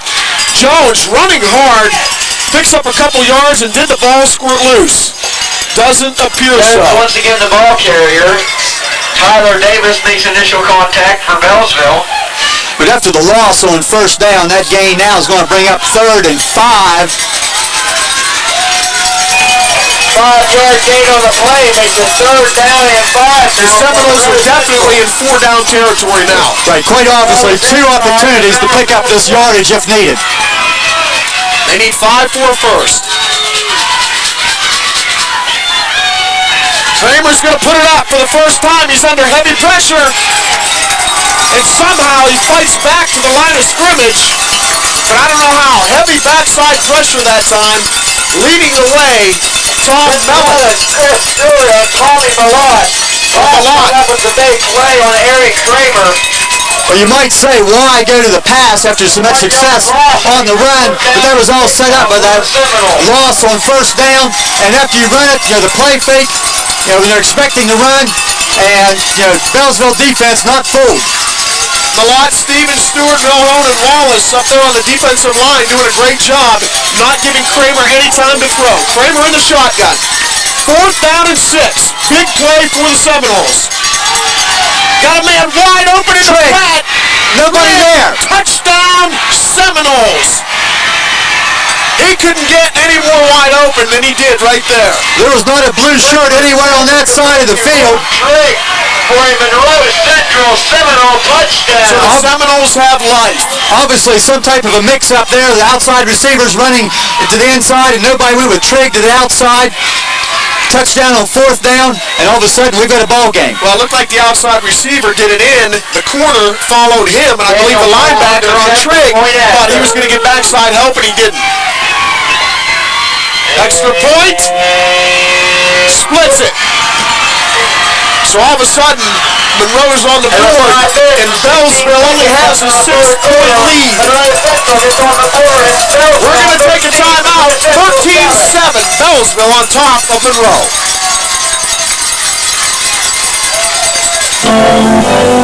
Bellwood Drugs is your locally owned full-service discount price drugstore. Call 472-0417 for 24-hour emergency service. We'll be here for you. Delivery and mail-out services are available. We stock wheelchairs, hospital beds, canes, crutches, and other accessories. Retirees ask Joe or Tom about our hassle-free Aetna prescription service. As a leader chain store, we bring you bargain prices on an assortment of products every month. Don't forget to bring us your photo finishing with 24-hour service. Bellwood Drugs, people you know and people you can trust with your health. Hey everybody, welcome back. Seminoles getting ready to kick off. Beallsville's going to touch the ball for the first time here in the second half. Blue Devils leading 13-7. Tyler Davis on the return. He's running at the right side. And he's not going to get anywhere because big number 32 is out there to stop him. Daniel Ludwig. Good kickoff coverage. So now everything has happened as Monroe Central probably tried to script it out. 3 downs and out defensively first time. Score. Good kickoff coverage. A lot of time left. We got a ball game. If anybody thought this one was over, they were wrong. We were talked about it the first half. You never count Monroe out, and that was a very impressive drive. That was just body on body, power on power, and Monroe won that. Pressure on the Beallsville offense now to create some yardage. Right back to the air they go. And the Blue Devils are going to pick up a nice chunk on first down. Billy Bauer with the reception. Pass to Billy Bauer is complete. Josh Jones on the stop. And whatever Coach Sarkozy said that locker room, it obviously worked. Without a doubt. Down in 3 now. But high-powered offense like Beallsville, just because they're stopped one series, doesn't mean they're going to be stopped again. Nice pickup on first down. Second down 3. They go up the middle, and the Seminoles say, I don't think so. They may have gotten back to the line of scrimmage. A lot of people there, Weddle and Demmerling, along with Shoemaker. Tyson Dunphy, the ball carrier. Big Sam Hanus also. Monroe Central defensive line assisted on that stop. They may have given him a yard on the play. Again, just shy of the 30-yard line. 3rd down and 3. Blue Devils. Dunphy, the lone setback. Street going up top, looking for that out. It's been there all game, and it's not this time. Tyler Davis has caught everything except the cold out here tonight, but he can't catch that one. And he had the yardage for his first down, but just not able to hang on as he juggled it. And second time in the 3rd period, Beallsville forced to punt, and Monroe Central going to get fairly decent field position, and momentum has definitely switched sides of the field. That 13-point lead could be gone in a hurry. I mean, in a hurry. Because they're going to get very good field position unless Street can unload a boomer.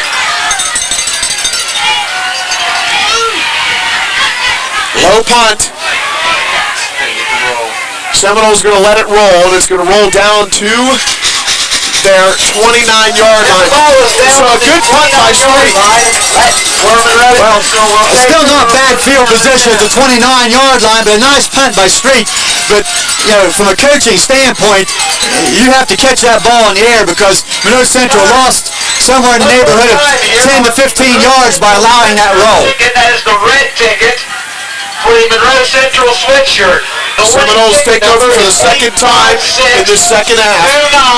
Let's see if this drive can be as impressive as their first one, which resulted in 7 points. They trail 13-7 here at Blue Devil Stadium. 3:41 left to go in the third. Kramer right up the gut to Jones, and he's going to pick up about 4. There's the ball carrier. Tommy Malone and Kobe Street. This is another thing that Beallsville fans and coaches have to keep in mind too, is the way Monroe pounded them on that last drive. That takes a lot out of your defensive players. You can't have that defense on the field for long, sustained drives like that. And a lot of these kids play on offense, so it's going to take a lot out of them. They have to come up with a defensive series here that doesn't even come close to matching the last one they gave up. This time it's Will Weddle bouncing it to the outside, and Kobe Street cuts him off, but not before Weddle moves the chains. First down, Seminoles. Kobe Street defensively for the Blue Devils. I believe on Saturday afternoon and Sunday afternoon football at the college and professional level, they just refer to this as smash mouth football. Nothing fancy. You know, block the guy over you, knock him out of there, and run hard. I think Sir Costa looked at his passing attack in the first half, which was not obviously what he wanted to be, and he just said, to heck with it, we're going to go with pounding the football, and it's working here. First down 10. And they go right back to it. Weddle, huge hole. And Weddle picks up 5. And we go back to what we talked about earlier. Beallsville was picking up the big yards on first down. Now Monroe is. Weddle once again the ball carrier. Tommy Malone and Eric. The Beallsville defense looks to be a little bit on their heels. Saw some movement right there just prior to the snap. It doesn't look like they're ready for the snap. And that Monroe Central line of Hannes, Brewer, Knowlton, Demmerling, and Jones, and Shoemaker just coming off the ball and knocking people out of there. Second down 5 from midfield. This time Kramer, he was looking, he's going to keep it. He gets a block. Kramer picks up a first down and more. Kramer, huge gain down inside Beallsville's 35-yard line. Kramer on the keeper. For the first time tonight, we have seen Eric Kramer be able to spring loose offensively and gain yardage by running the football. That time he picked up a nice block on the outside. Tyler Davis had an angle on him, and I couldn't see who it was, but one of the Seminoles sprung Kramer with a nice block. That's a 16-yard pickup there, Dave, to set up that first down. And off to Weddle.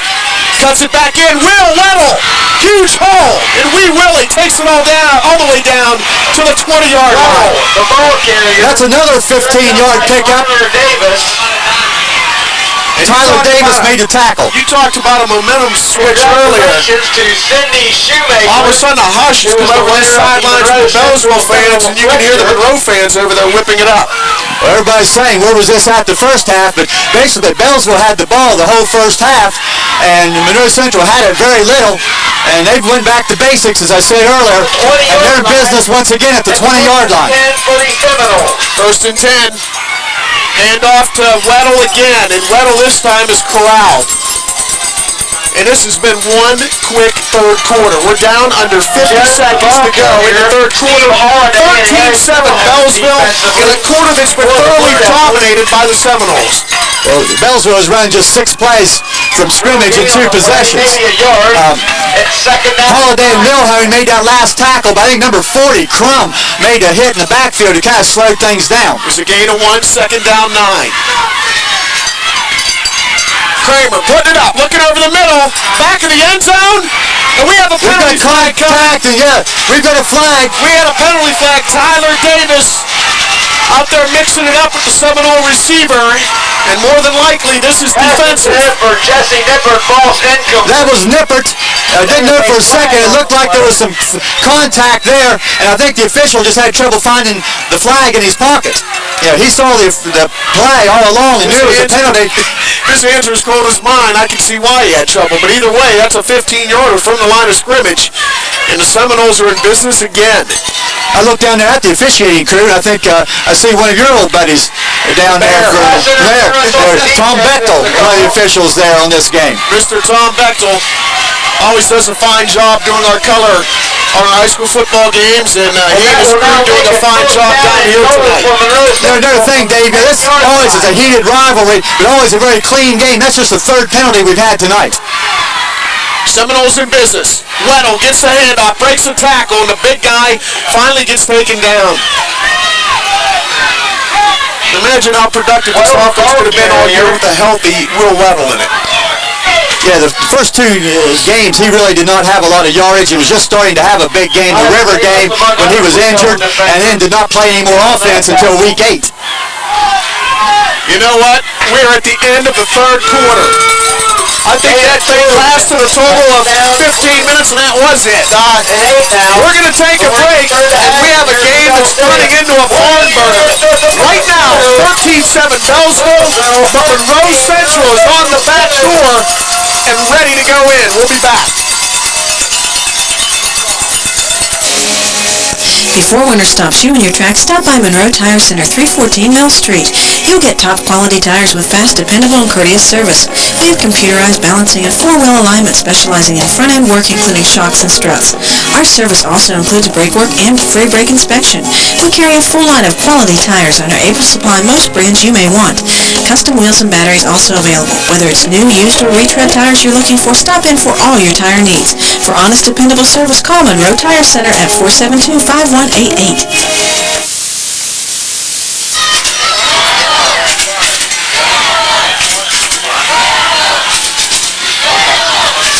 Everybody, welcome back to Blue Devil Stadium. The Seminoles ready to march into the end zone. Beallsville trying to keep them out. For the Seminoles. 13-7 Beallsville. Monroe facing a second down and 8 from inside the 10. Kramer keeps it himself. Has to beat one guy. Can't do it. Great play in the corner by Tyler Davis. Trust me, even if you didn't see it, he made a great play. Kramer They got third down and 8. And there's just a small section of the field, one side here to the right and the other to the left of us here that we're losing. It seems like we've had several plays in those corners. 2-yard gain on the As long as they run the touchdowns in the middle of the field, everybody's happy, though. Maybe we can get a play to the left. It looks like Monroe Central is going to spend one of their timeouts. Timeout, Monroe Central. Well, while they're taking a timeout, we're going to get out of here, too. 11:52 left to go in the Battle of Monroe County. 13-7, Beallsville on top. Ladies and gentlemen, get out your half and half tickets. These days, it seems like everyone is looking for a bargain. You can spend a lot of time shopping for high quality and low prices, even for gasoline. Redhead in Woodsfield has 100% pure gasoline at low, low prices. While you're there, save on car care products, including oil, fluids, additives, and more. Soft drinks are discounted every day at the Redhead. Stock up on your favorite pop and snacks. Even Fido gets a break with Champion Dog Food at big, big savings. So stop at the Redhead today and save.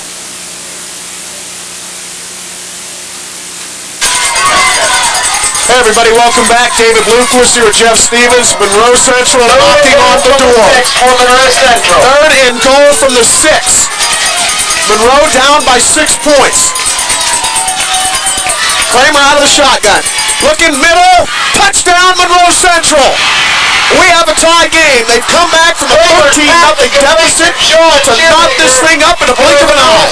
That's John Shoemaker, obviously set up during that timeout. This game's tied, and we just asked, if they score in the middle of the field or over to the left so we can see what was going on. So tie game, and boy, how this game has changed in a big hurry. Big extra point here by Dan Cole. Seminoles on to try to take the lead for the first time in this game. Daniel Cole on to attempt the point after. And that thing is good.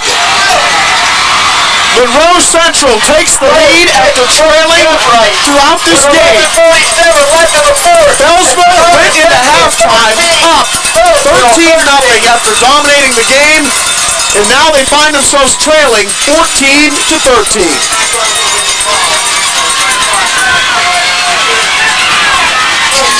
Welcome back, everybody, and this one's what everybody thought it would be and more. This is what high school football is all about. Two huge rivals in a game where both teams need to win to make the playoffs, and we have a tie game with 11:47 left to go, Jeff. But with that extra point, Monroe Central taking a 1-point lead. Again, pretty decent kickoff coverage by Monroe Central. Beallsville have it at their own 25-yard line. I think looked like Kramer down on coverage, and after not hearing a lot out of Eric Kramer in the first half, he's been in the middle of lots of things in the third and now the fourth quarter. What do the Blue Devils have to do here to get this game back under their own control? Obviously, they have to score, but they can't afford to go 3 and out. Well, for starters, that's exactly it. They just need a first down. After being 3 and out on their first 2 possessions, they just need to get some yardage. First and 10, Beallsville. Straight looking back. He's going deep. Into triple coverage and almost picked off. And I'll tell you what, Billy Bauer did a great job there because he turned from a wide receiver into a defensive back. Looks like Ludwig, Kramer, and Nippert all there around Bauer. Triple coverage. That ball hung up in the air a long, long time and could have easily been intercepted. Are you a little surprised being that Beallsville needs to get something going right off the bat instead of trying to get a couple of yards or 5 or 6 yards, they air it out? Not really, because they've been such a big play team. 40, 50, 60-yard gainers are not at all unusual, and go for that big play and get it all back in a hurry. That's the Beallsville theory. Well, they need 10 here. Shoemaker with the pressure. Street under pressure. He gets out of it. He has got a lot of room. Colby Street past midfield. Street driven out at the Seminole 42-yard line. Wow. All he had for him was green grass and white lines. 33 yards by Colby Street. He stepped away for some pressure. Nobody on this near left side, and that's exactly what Beallsville needed. Sam Hannis, he has 5 sacks on the year. That's second on the club behind Shoemaker, and he had Street in his grasp, but he couldn't hold on. Beallsville desperately needed that. First and 10 Blue Devils. They go to Dunphy, up the middle. Handoff goes to Tyson Dunphy. And Dunphy's only going to get 2. Dunphy is And that's giving him the benefit of the doubt. Shoemaker with the tackle. Just that one play just may be exactly what Beallsville needs, as they're now at the Monroe Central 41-yard line, and another first down away from thinking about points, and with a 1-point game, the field goal definitely comes into play here in a few moments. Second down 8. Street going up top. Pressure from the middle. Street trying to get away. He gets rid of it, and this one's picked off.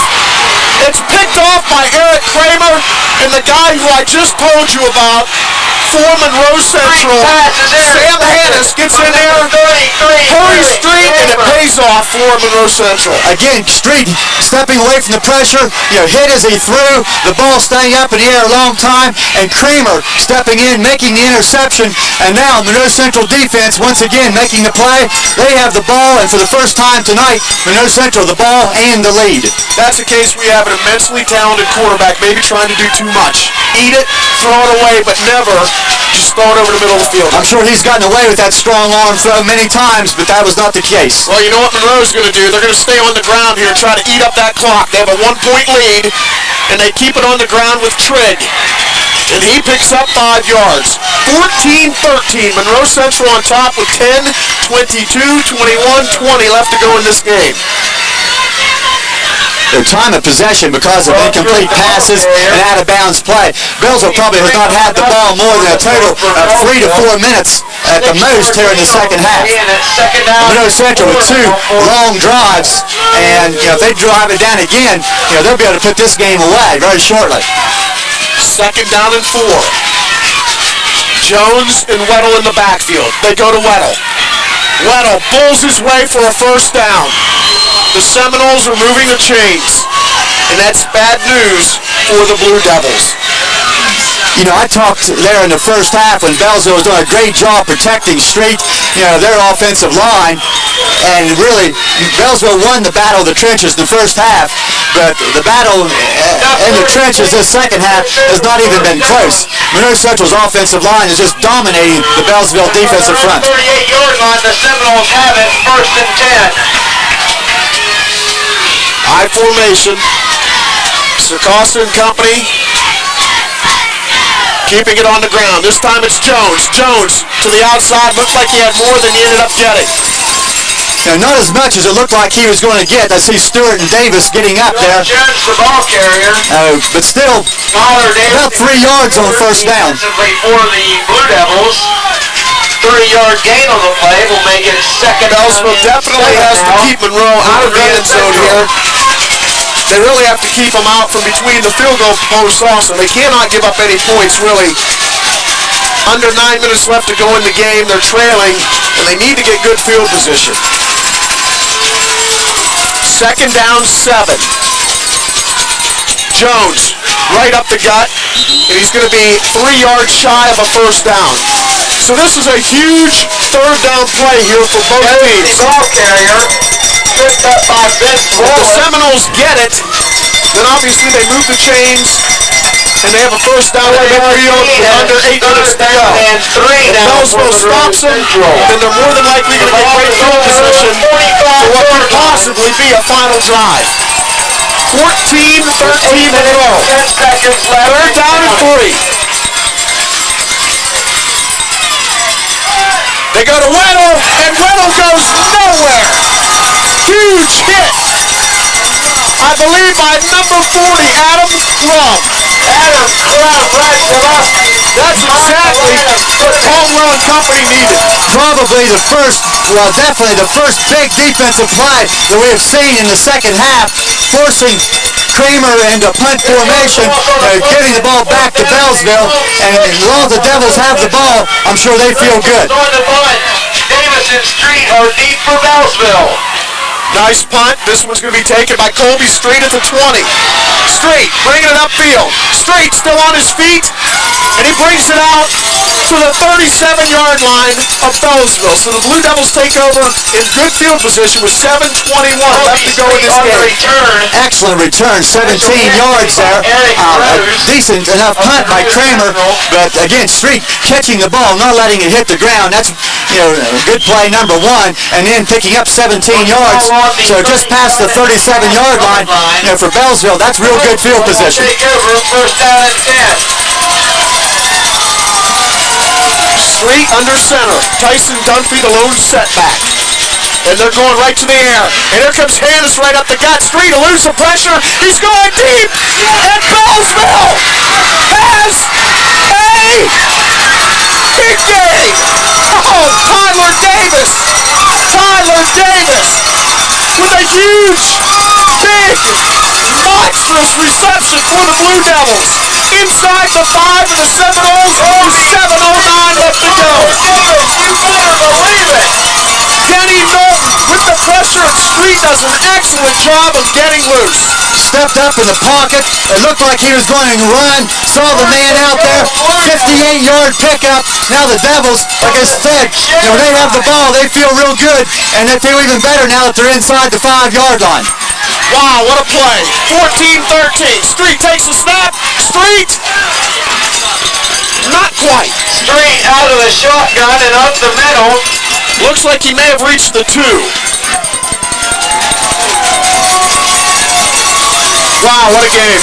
What a game. Total domination by Beallsville in the first half. Total domination by Monroe Central in the 3rd quarter, midway through the 4th.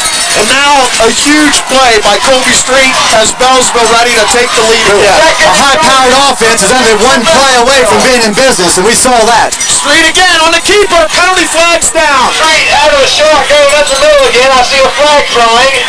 He's not into the end zone. That's going to be a motion call on Beallsville. Monroe Central probably will take the penalty and the 5 yards to move Beallsville back at least a little bit. It's going to take them back to the 7 if the Seminoles take it. The way Beallsville's moving back, I believe Monroe Central has.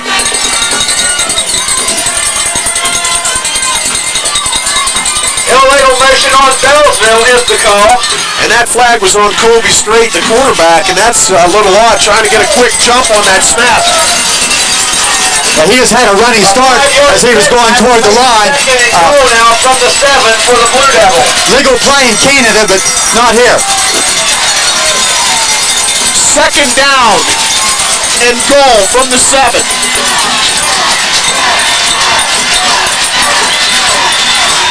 Straight rolling out, look inside, and his receiver didn't even see it coming. That was a big mix-up. He was looking for Tony Stevens, Ball's incomplete. the leading receiver on the team, but that was a mix-up, and now it's going to be third down and goal from the 7. And if Beallsville is not able to get into the end zone on this play, definitely can look for Beallsville to call a timeout and think about a field goal. But they're going to call a timeout here to try to get a good third down play. Okay, we have our barn burner here. 14-13 Monroe, but Beallsville is right on the doorstep and ready to go into the end zone. We'll be back. At Respects Food Market, we're proud of all we do.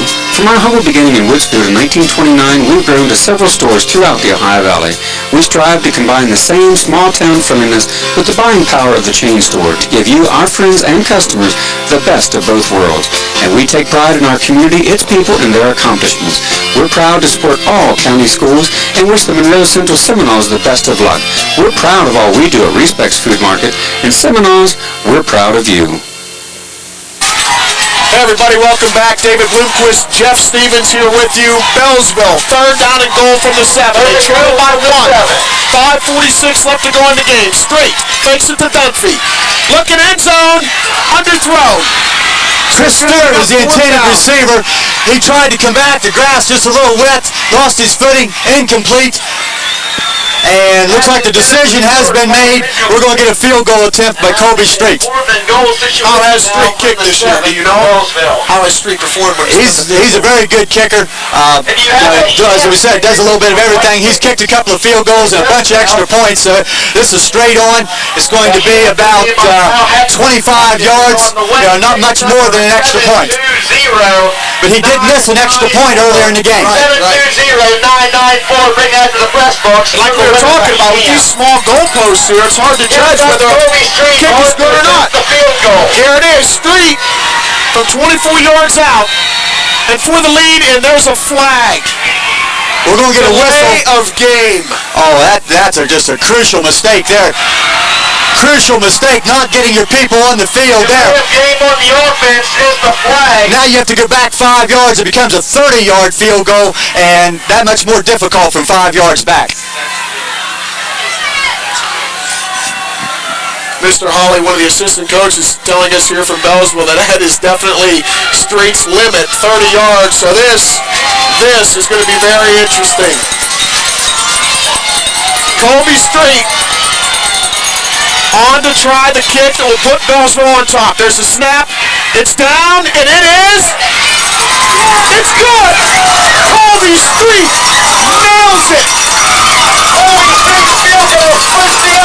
Beallsville takes the lead, 16-14.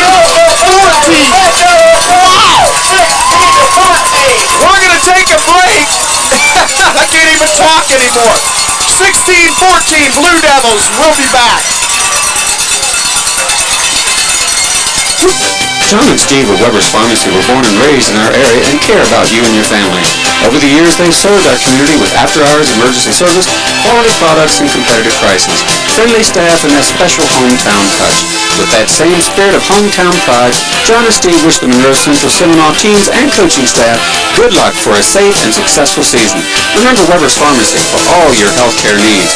You're not just a number at Weber's Pharmacy, you're part of the family.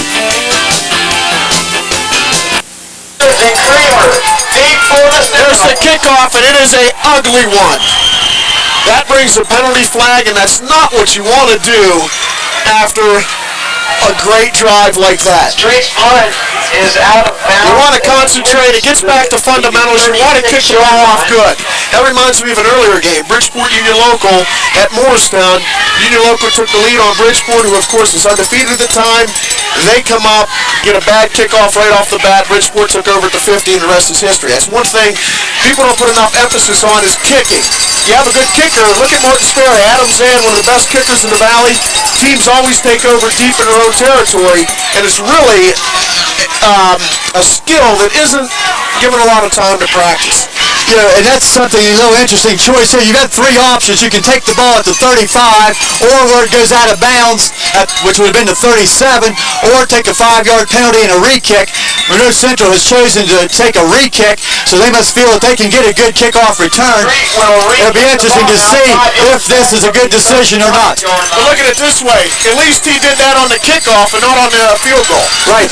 Yeah, and we said 30 yards may be about the extent of his field goal range, and that kick probably would not have been good for more than about 31, but it only had to be good from 30. This one's much better. Taken at the 26-yard line of the Seminoles. And they're coming right back up the gut, and they take over in good field position. Rob Trigg with the return. Seminoles, 1st and 10 from their own 42-yard line. Well, by taking that penalty, Monroe Central does gain 5 yards. They would have been the 37-yard line. They'll get the ball at the 42, so they did gain 5 yards by taking the penalty. 42.5-yard line. This game could very well be decided by another field goal. This place is going absolutely nuts. I can barely hear myself talk. I'm already hoarse, I can tell that. 16-14 Beallsville. 5:26 left to go in the Super Bowl, Monroe County. Will Weddle near midfield, but not quite. I think that was Josh Jones just on a dive play, and that's some 7 yards on first I'm down. excited I can't even get my players correct. Josh Jones Picked up 6. the ball carrier for the Seminoles. Jeff, that's why we pay you the big money. Carry me like that. I'm just glad to help out wherever I can, Dave. The 49. 2nd down and 4. This time it's Will Weddle. No, it ain't. It's Jones again. Either way, he's short of a first down. Jones, the ball carrier. Colby Maloney and Kobe Street. Well, whoever it was carrying the ball, it was definitely Street and Tom Malott to make the play short of the first down marker. It's 3rd and a yard. Down and 1 now for Monroe Central from the Blue Devils 49. 3rd and 1. 3rd and 1. 4:19 left to go in this game and counting. See if I can get the right guy this time. Trigg in motion. Kramer. He's rolling out. Kramer's keeping this one himself, and he has a first down inside the 45 of Beallsville. Kramer on the keeper. Took a long time for that play to develop, but he was able to turn up and get the first down. Street and Stewart on Stewart and Street made the play, but first down Monroe Central at the 44-yard line. Blue Devils did a good job at stringing it out as long as you can. When you have a bunch of blockers in front of Kramer like he did there, you're hoping one of your interior linemen can slip through from the backside and maybe get him, but it wasn't done that time, and the Seminoles get a first down. From the 44 of Beallsville. Kramer going up top. He's looking for it all. Incomplete. That was close to being 6. Justin Friday, the intended receiver. Friday, both incomplete. Friday had a step on the defender, Billy Bauer, just not able to make connections. And now 2nd and 10 from the 44. And you got to keep an eye on this clock because time is definitely becoming a factor. 3:37 left in the game. What a game it's been. 16-14 Beallsville. The winner of this, more than likely going to the playoffs. The loser, more than likely sitting at home. A lot riding on this game, a lot more than just bragging rights. Let's put it that way. This time they go to the air, and Street almost picks it off. Colby Street had his hands on it, and that would have been a big, big interception. For Friday is broken up and nearly intercepted by Kobe Street. Brings up 3rd down and 10. And 3rd down and 10 3:31 for the remaining. Seminoles.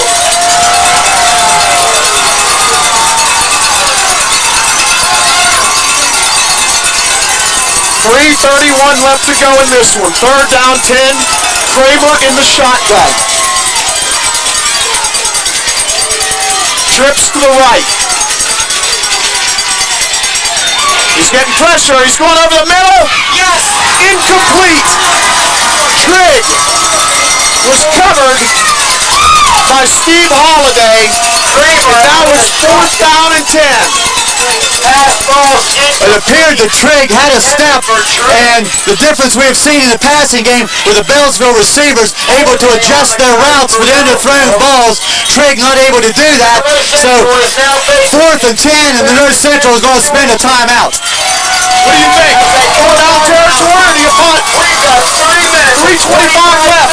With the fact that they will only have one timeout remaining, this timeout is definitely to go for the first down.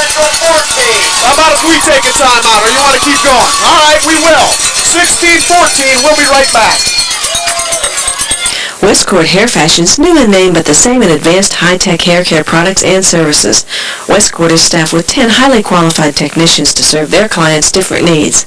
Products sold only in the finest salons include Nexus, Paul Mitchell, Mercado, each with a money-back guarantee.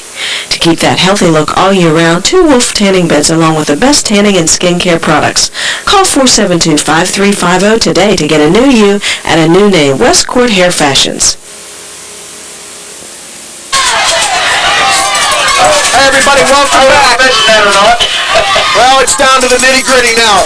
3:25 left to go at Blue Devil Stadium. 16-14 Beallsville. Monroe Central going for it on 4th and 10 from the Beallsville 44. Trips to the right. Kramer in the shotgun. This could very well be the game right here. Kramer looking to run, and he's not going to make it. Beallsville takes over on downs. Chris Stewart, the man who kind of played the rover there, he just kept his eyes on Kramer and kept him from breaking. Well, I'm sure during that timeout, Coach Caldwell and his defensive coordinator, Coach Wallace, mentioned all the possibilities, and one of them was Kramer running the draw, so they had people assigned to Kramer, and now Monroe Central just one timeout. Beallsville may be one first down away from wrapping this one up. 1st and 10 Blue Devils from their own 41. They lead by 2 points, and they're going to hand it off, and Tyson Dunphy's not going to go anywhere. I'm saying Tyson Dunphy. This is where, as a coach, you get kind of nervous because you play it conservative and just run the football, hope to pick up the yardage, or do you do what you've been doing that has worked? Well, you know that if you don't pick up a first down, and Monroe Central spends that time out, you're going to have to give the ball back to them with probably a minute and a half, maybe 2 minutes left, and you would prefer not to give up the ball, obviously. 2nd down, 9. Clock is under 2:40 left to go in the game. Kobe Street's going to keep it, trying to get to the outside, and he's not going to make it. Picks up a couple. Shoemaker with the tackle, along with big number 72, Sam Hannis. 3rd down, and it appears to be the keeper designed to eat up a few more seconds outside. Shoemaker and Hannis, I believe, on the play. But 3rd down and 8. Think they'll throw it. Tough decision to make when you rely on the pass. It's a lot better to be up here in these decisions, isn't it? I would not be surprised to see the ball thrown, a very safe pass. 3rd down and 8, under 2 minutes to go. Street going for it all. He puts it up, and it's almost caught by Davis. Did you like that nice, safe 40-yard throw? Tyler Davis falls in. One thing you cannot call Coach Caldwell is conservative. But still, that's been a play that's been run many times, and you probably have as much confidence in that pass play as you do a running play on 3rd and 8. That will enable Monroe Central to have a timeout left as they get the ball back, and, it's a long way from over. Minute 50 left, and it's the ball game. Street back to punt. Kramer back deep, along with Jones. Oh, it's blocked! The punt is blocked! And it's picked up by Beallsville. Recovered by Beallsville. The officiating crew is going to sort this one out, but when the ball is blocked, that ball can be touched, I believe. Coach Caldwell is way out on the field, and he's not getting any satisfaction.